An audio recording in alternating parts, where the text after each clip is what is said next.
আসসালামু আলাইকুম বন্ধুরা, আজ আমি আপনাদের দেখাবো ফেসবুক প্রোফাইলের নাম চেঞ্জ করবেন, সেটা আজ দেখে নিন। তো আপনারা আপনাদের ফেসবুকে চলে যাবেন।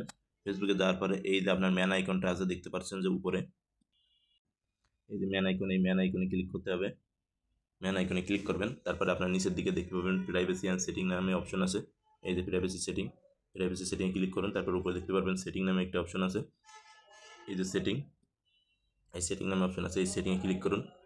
তারপর এখান থেকে যে অ্যাকাউন্ট সেন্টার যে অপশনটা আছে দেখতে পাচ্ছেন আপনারা, এই যে অ্যাকাউন্ট সেন্টার যে অপশনটা আছে, এই যে অ্যাকাউন্ট সেন্টারের উপরে আপনারা ক্লিক করুন।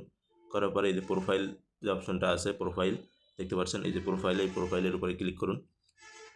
তারপরে এই যে ফেসবুক ইনস্টাগ্রাম প্রোফাইল পেজ এই যে আছে এই অপশন, সেখানে ক্লিক করে এই যে উপরে যে নাম অপশনটা আছে দেখতে পাচ্ছেন, এই যে নেম অপশন, এই নেম অপশনে ক্লিক করুন। ক্লিক করার পরে আপনি কিন্তু এইখান থেকে খুব সুন্দর করে এই যে নামটা চেঞ্জ করতে পারবেন। করে নিচে রিভিউ অ্যান্ড চেঞ্জ অপশনে ক্লিক করলে কিন্তু নামটা চেঞ্জ হয়ে যাবে। এইভাবে আপনার ফেসবুকের নাম পরিবর্তন করতে পারবেন।